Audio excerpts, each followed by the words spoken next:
Hey everyone, ever gone through something like this? Share a brief version, no names, in the comments. Stick around, the story starts now. Dad's funeral was packed. The church was wall to wall with uniforms and faces I hadn't seen in years. Firefighters, paramedics, neighbors, even a few of his old poker buddies from Station 42. They came to pay respect. They came because he'd earned it. I sat stiff in the front pew, black dress pressed and boots shined. Paul sat beside me, fingers loosely laced with mine. We'd agreed, no drama, not today. We'd get through the service, shake the hands, take the hugs, and bury the man who built half this town's courage on his back. My name's Hannah Rains. I'm 52 years old, head mechanic for the state's emergency vehicle depot, based out of Harrisburg, Pennsylvania. I keep ambulances and fire engines breathing when everything else goes to hell. And last week, my father died. I wasn't 2 minutes into the opening hymn when Paul leaned in slightly and slipped his phone under the pew toward me. Just one screen, one message. Don't react. Your sister's filming you. I didn't flinch, didn't turn my head. I just stared forward at the casket and kept my breathing even. My left eye twitched, but that was it. I picked up Paul's phone slow, like I was scrolling the program, and texted back one word. Slate. That was the trigger. No loud moves, no shouting, just clean deployment. Quick note. Before we start, how's your day going and where are you joining from? Less than a minute later, three of Paul's guys, plain clothes, polite, purposeful, stood quietly from scattered spots near the back. They walked the aisles with calm authority, heads nodding, badges barely flashed. Phones started disappearing from people's hands like magic. I heard someone murmur, "Is this security?" But it didn't matter. They weren't causing a scene, just enforcing one. Then I saw her, Elaine, sitting across the aisle seat, hair curled, jacket way too flashy for a funeral. Phone in hand, mid-video, thumb paused above the screen. Her face, dead white, busted. Paul's hand tapped once on my knee. I kept looking straight ahead. The eulogy started. Reverend Clay's voice rose above the room, smooth and steady. My sister slowly lowered her phone. Her smile, gone. We didn't speak. Not then, not after. She slipped out during the final prayer, but in my head, the countdown had started. 3 nights before the service, I was out back in Dad's old tool shed, sorting through rusted socket sets and bins of stripped screws. The place smelled like oil and cedar.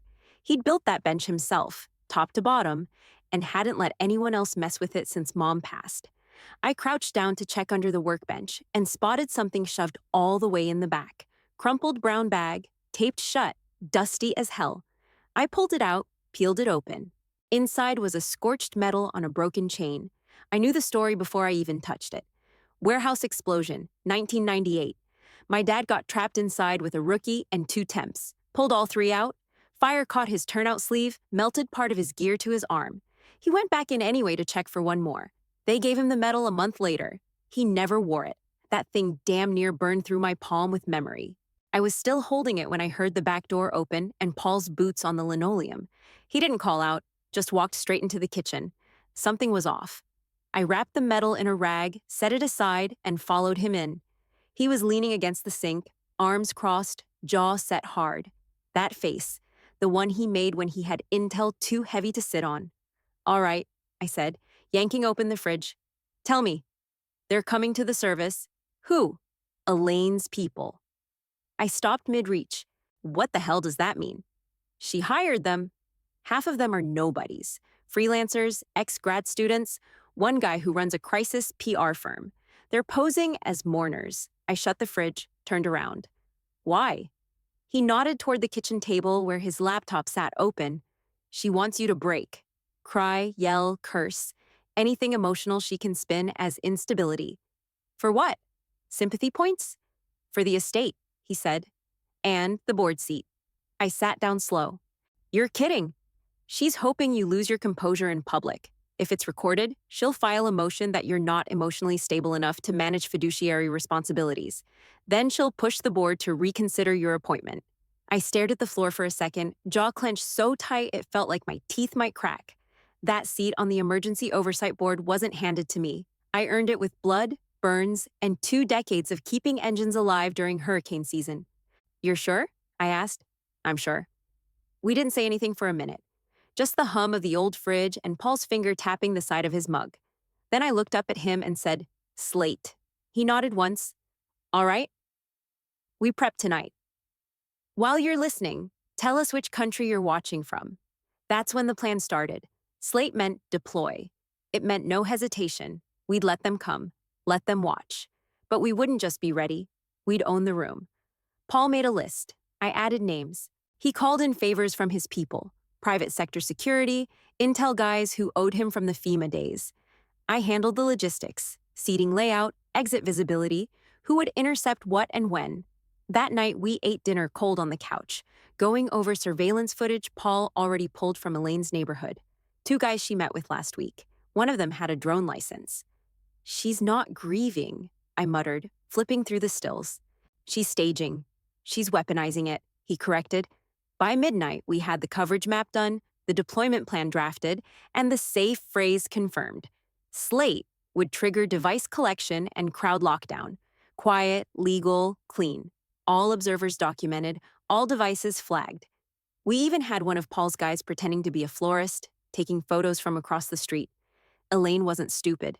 She played the long game. But she'd underestimated me. I don't scream when I break. I rebuild. And I was about to rebuild my father's legacy piece by piece, starting with taking her little setup apart in public. We got home after the service, changed out of black, and didn't speak for a while. I went out to the garage, cracked a beer, and sat on the metal stool next to the compressor. Paul followed 20 minutes later and handed me a manila folder. "You're gonna want to see this," he said. He didn't sit down. Inside were color printouts. Faces, names, timestamps. Small boxes labeled with arrows. Arrival time, device ID. Elaine texted at 11:47. Venmo transfers circled in red. Captions printed below. "Gas for memorial?" "Yeah, right." "These weren't randoms," he said. "She planted them." I flipped through slowly. 8 faces I recognized from the crowd. 4 of them hugged me. One had fake tears in her eyes. I'd assumed she was someone from Dad's old station. Then one name caught me straight in the gut. Ray Jensen. I clenched the folder tighter. "I thought he moved out of state," I muttered. "He did." Elaine flew him back last week. Look at the bottom I did. There it was, screenshot of a LinkedIn page. Jensen Rains Strategic Response Consulting, LLC. Underneath, founders. Elaine Rains, Ray Jensen. I stared at the page so hard my eyes burned. I fired Ray 8 years ago. He was a project engineer in our northern district, lied on a CERT report for an emergency rig, claimed the backup battery passed heat stress tests when it hadn't. The vehicle failed on scene during a brush fire. No one died, but it damn well could have gone that way. I wrote him up, turned it over to legal, and let him go. Paul watched my face and said, "She knew this would hit you sideways." "It's not grief," I said. "It's payback." He nodded. "Full strategy." And that was it. I pulled a binder off the garage shelf, one I'd used for budget proposals years ago, and started filling it. Every page had a name. Every name had a string. Phone pings, payment trails, screen grabs, nothing faked, nothing exaggerated, just facts that added up loud. This wasn't about throwing punches, it was about holding ground. While you're listening, share which city or country you're watching from. Paul printed more records while I called in 2 old coworkers from our Harrisburg dispatch center, people who still had back-end access to training rosters and archived personnel files. We were quiet, but we weren't subtle. If Elaine wanted to go public with lies, I'd go private with truth. By the end of that night, I had 3 full sections labeled: participants, coordinators, financial flow. Ray Jensen had his own tab. Paul leaned over the table and said, "They're gonna think you're gearing up for a lawsuit." "I'm not." He raised a brow. "This isn't revenge," I said. "It's protection. For me, my work." For Dad, I slid a picture into a sleeve. Elaine and Ray at a dinner, time-stamped 3 days before the funeral. "She thinks this'll knock me off the board." "What she doesn't get," I said, flipping to the next sheet, "is that I don't care about titles. I care about the damn work." Paul didn't say anything after that. Just kept stacking pages, staple by staple. I stayed in the garage until 3 a.m., cataloging everything in order. Page numbers, tags, even handwritten side notes. Dad used to say, "If you're gonna clean up a mess, don't skip corners." I didn't. The last photo I logged that night was Elaine walking out of the church mid-service, face pale, eyes darting toward the guys collecting phones. I labeled it first fracture, attempted escape. Then I closed the binder and locked it in the safe under the workbench. Let her come. 2 days later, I grabbed a still warm casserole from the oven, cheddar chicken, Dad's favorite, and drove it across town to Elaine's place. Her SUV wasn't in the driveway, but the porch light was on.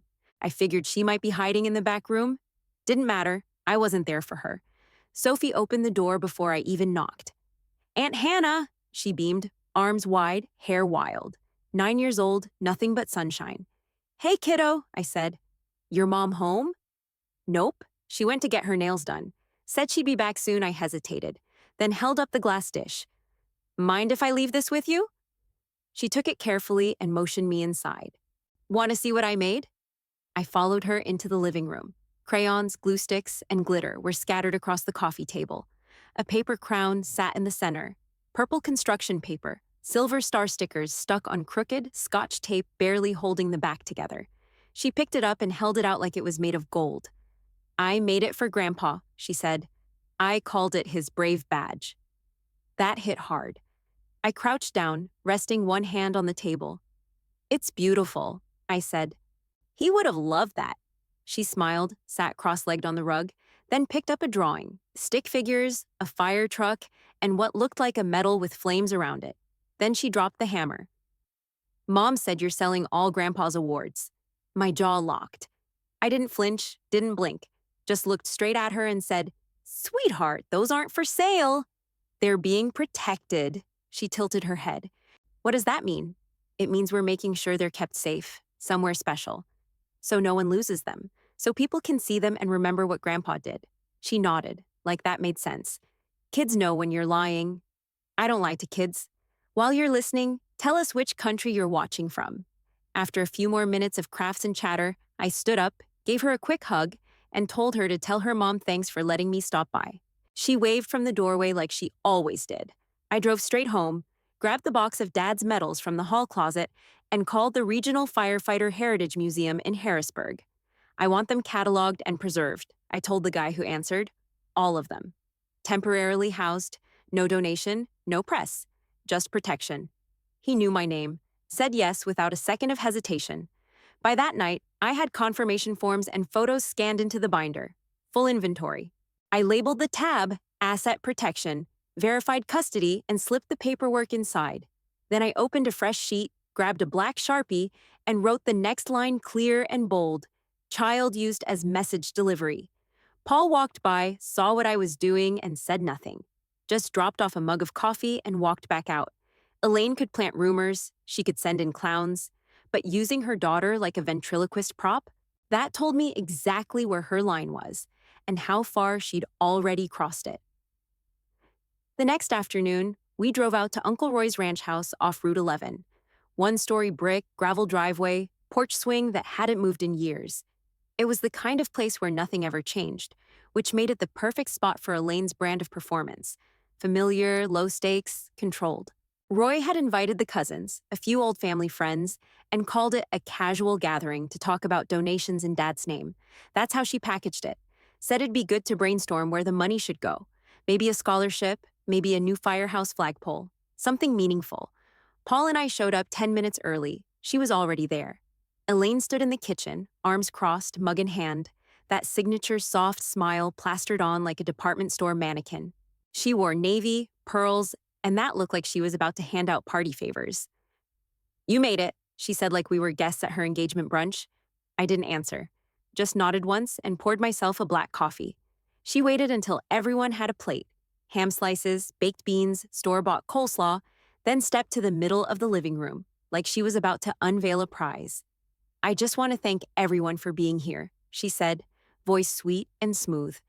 "Dad loved this family. I know he'd be proud we're all working together to honor him." Everyone murmured some version of agreement. "Before we talk money," she went on, "I'd love to hear thoughts on what kind of legacy project really captures Dad's spirit." Someone mentioned a memorial bench at Station 42. Another suggested a youth fire safety program. I listened. Paul listened. Elaine nodded along like a game show host. Then she hit her mark. "I mean," she said with a half laugh, Hannah's great with wrenches, but outside the garage, I'm not sure she's built for much else. The room went still. A couple of weak chuckles, one cough. Nobody spoke. Paul's jaw clenched so hard I could hear it from across the room. I looked right at her, no blink, no twitch, then raised my cup and took a slow sip of coffee. No reaction. That was the move. That was the threat. While you're listening, tell us which country you're watching from. Elaine tilted her head like she expected me to crack a joke or toss one back. I didn't. I let the silence drag. Then Uncle Roy cleared his throat. Well, anyway, he said, voice too loud, maybe the community center could use an upgrade. Dad spent a lot of time over there. I nodded once, still watching Elaine. That's worth looking into. Paul spoke next. We'll match donations, depending on the plan. Nothing political, just something that matters. That shifted the energy. People started talking again, throwing out actual ideas. Elaine faded back toward the edge of the group, pretending to be interested in someone's phone photos. I didn't approach her. I didn't need to. After the meeting in the truck, I wrote another entry on a blank sheet in the binder, right between Jensen's strategy link and child as message delivery. Public undermining, 12 witnesses. She thought I'd snap. She was wrong. Back at the house, I was still flipping through my notes from Roy's when Paul walked into the kitchen. Didn't say a word, just slid a small flash drive across the counter. That from one of your guys? I asked, picking it up. Hotel lobby. 2 hours before the memorial, I nodded, opened the laptop, and plugged it in. The file loaded fast. No labels, no music, no fluff. Just raw audio, phone recording, time-stamped. I hit play. First voice, Elaine. Just get the shot of her snapping. Doesn't matter what sets her off. Second voice, male, smooth, practiced. Got it. One clean cut is all we need. I froze. The voices got clearer. Elaine again. Tears, yelling, silence. Whatever makes her look unhinged. Just don't push too hard. We want her to self-destruct, not notice you. Guy replied like it was a business pitch. We'll make it clean. We'll make it viral. I paused the clip. My stomach was ice. This wasn't grief talking. This was a campaign. She said it like it was a damn product launch. I muttered. Paul didn't answer. He didn't need to.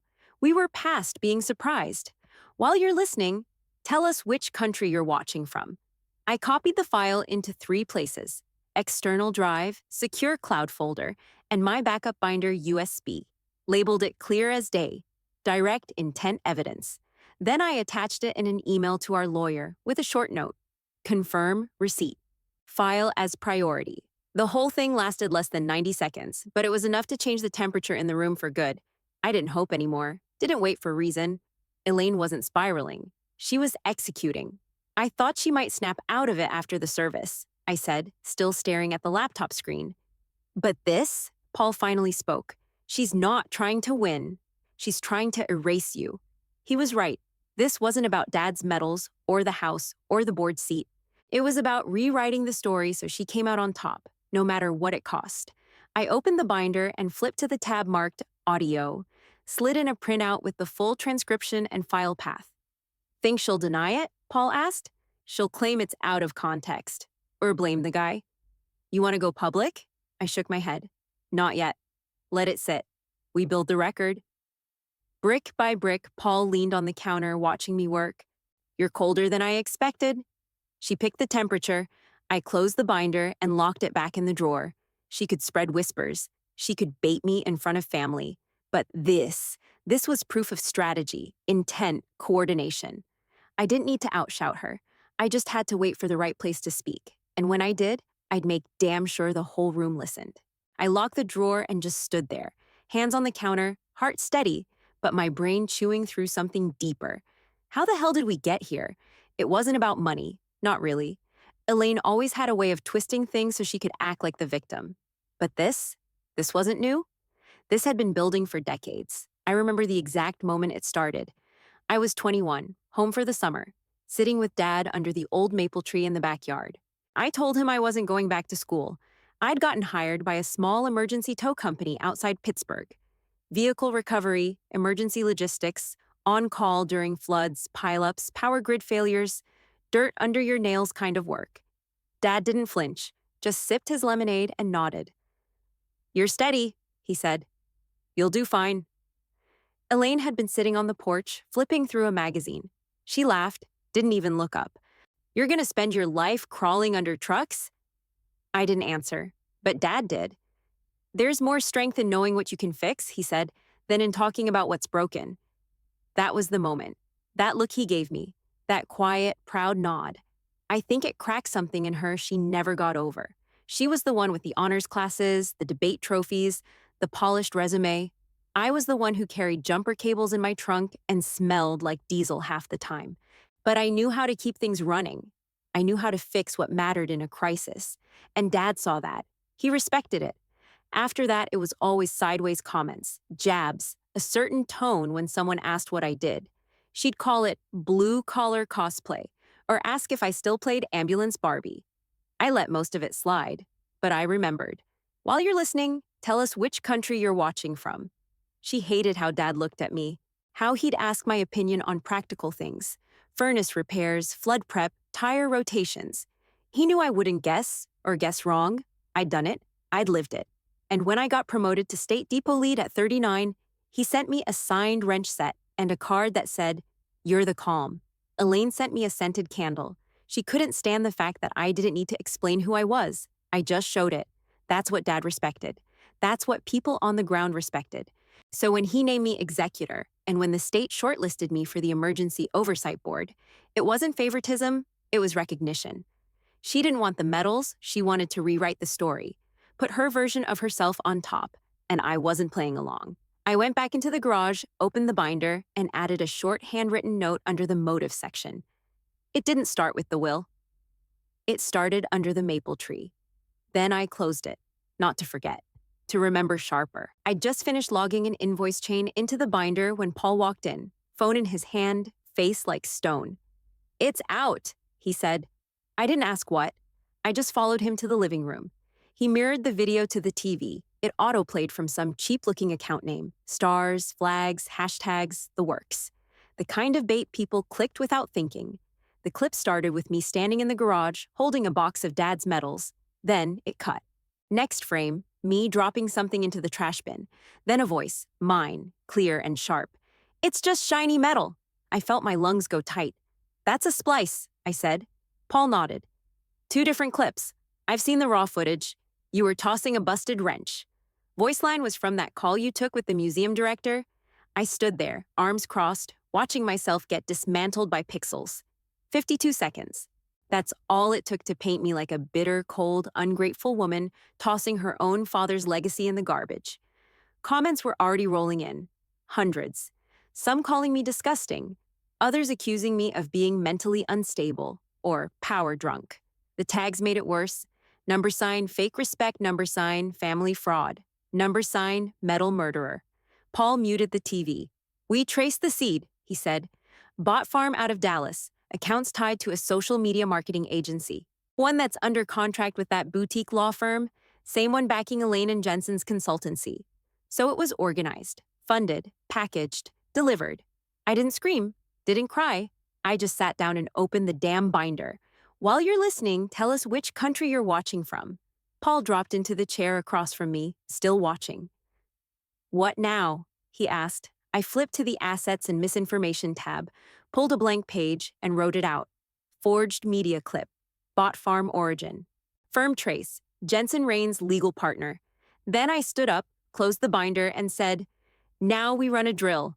Paul raised a brow. "Meaning?" "Meaning we respond the same way we prep for mudslides and fire evacuations. Not online, not emotional. We gather witnesses, verify chain of custody, present documented truth." He nodded. "You want to time it with the board hearing?" I gave him a look. "What do you think?" We spent the next 2 hours mapping the whole response. Who would testify? Who held the originals? What needed notarizing? Who from the museum would speak to custody of the medals? Every angle secured. Every lie ready to be lit on fire, under oath. I didn't post a rebuttal, didn't argue with strangers online. That's how they win, get you flailing in public while they quietly pull strings behind the curtain. Instead, I went to the garage, grabbed the original wrench I'd tossed in the video, and had it photographed under timestamp control. Broken head, snapped handle, old rust. Then I called our lawyer and said, "We're going official." The next morning, I added the printouts from the video bot farm trace to the binder and flagged the section. Let Elaine ride her fake wave. I'd waited long enough. Time to speak in a room that actually mattered. 2 days later, we walked into the county courthouse with 4 binders, 2 flash drives, and a full list of witnesses ready to testify. Paul carried most of it. I just carried my name. The courtroom was plain. Pale walls, buzzing fluorescent lights, benches that creaked if you shifted wrong. Elaine sat on the far end of the room with her attorney, legs crossed, calm like she was about to give a book reading. The judge, Honorable Dana Whitmore, didn't waste time. She asked for order, then turned to our side. "Proceed," she said. Our lawyer, Sam Tomlin, stood tall. Calm voice, zero fluff. "Your Honor, this is a case of deliberate, coordinated misinformation with intent to defame, destabilize, and discredit Ms. Rains both professionally and personally." He clicked the first slide. We started with the video, side-by-side comparison, raw clip versus the viral edit. The courtroom got real quiet. The time-stamped footage showed me dropping the broken wrench. Then the fake version, metal, trash, voiceover. Sam explained the splicing, showed metadata, pulled up the forensic report confirming digital tampering. Then we laid out the payments. Venmo logs from Elaine's account to 3 different contractors. One of them had a pinned comment under the viral post. Paul passed over printed call logs showing connections between the media push and Jensen Rains Consulting. Then we got to the medals. Chain of custody from my garage to the museum, with signed forms and witness statements. The museum director even testified by video, confirming the medals were never in trash, never out of secure hands. Elaine's attorney tried to object, called it contextual misunderstanding. Judge Whitmore raised her hand. "I've seen enough of the clips. Let the record show this wasn't a misunderstanding." During the break, I stood near the hallway water cooler. Elaine walked up beside me like we were just sisters running errands. She didn't look smug. She looked tired. "I just wanted Dad to see me the way he saw you," she whispered. I didn't respond. I couldn't. There was no fixing that sentence. "While you're listening, tell us which country you're watching from." Back inside, Judge Whitmore took her time. She reviewed the exhibits, flipped through notes, then set her pen down and looked at Elaine.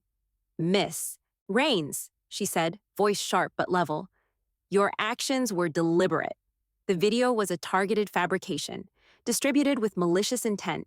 You involved legal counsel and paid actors. You tampered with professional appointments.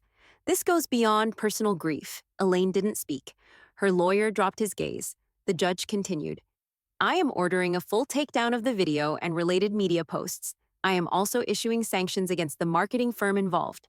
And finally, I am reinstating Miss Hannah Rains to her pending appointment with the State Emergency Oversight Board."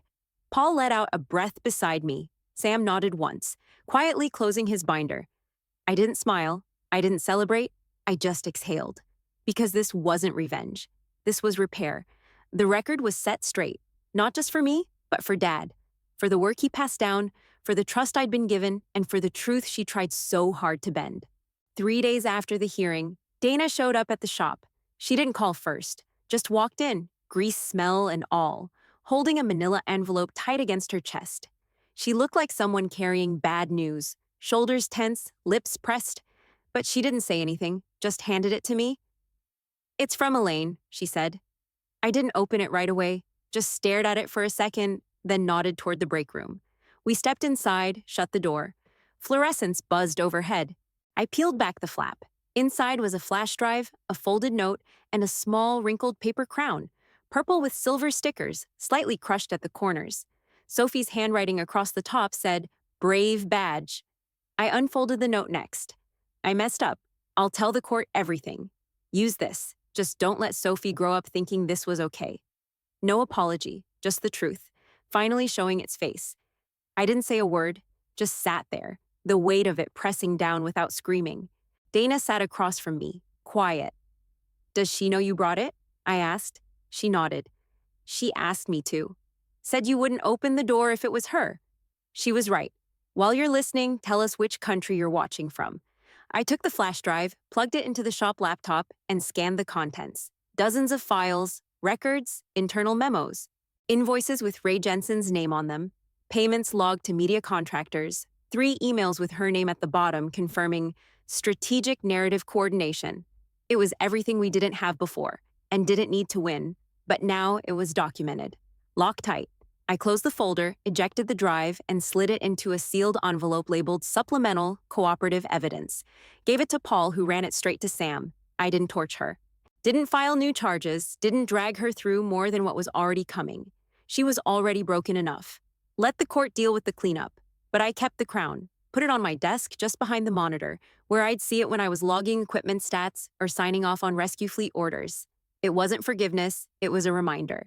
There's a line between correction and cruelty, and I wasn't going to cross it just because she did. Yesterday, I drove out to Dad's grave. Same boots, same patch-covered jacket. Sat on the edge of the grass and opened the binder. Pulled out a fresh print of the metal case records. Every item accounted for, photos, catalog numbers, chain of custody signed and sealed. I placed it gently at the foot of the stone. Then I leaned in, real quiet, and whispered the same thing I've said every time I visit. I kept it.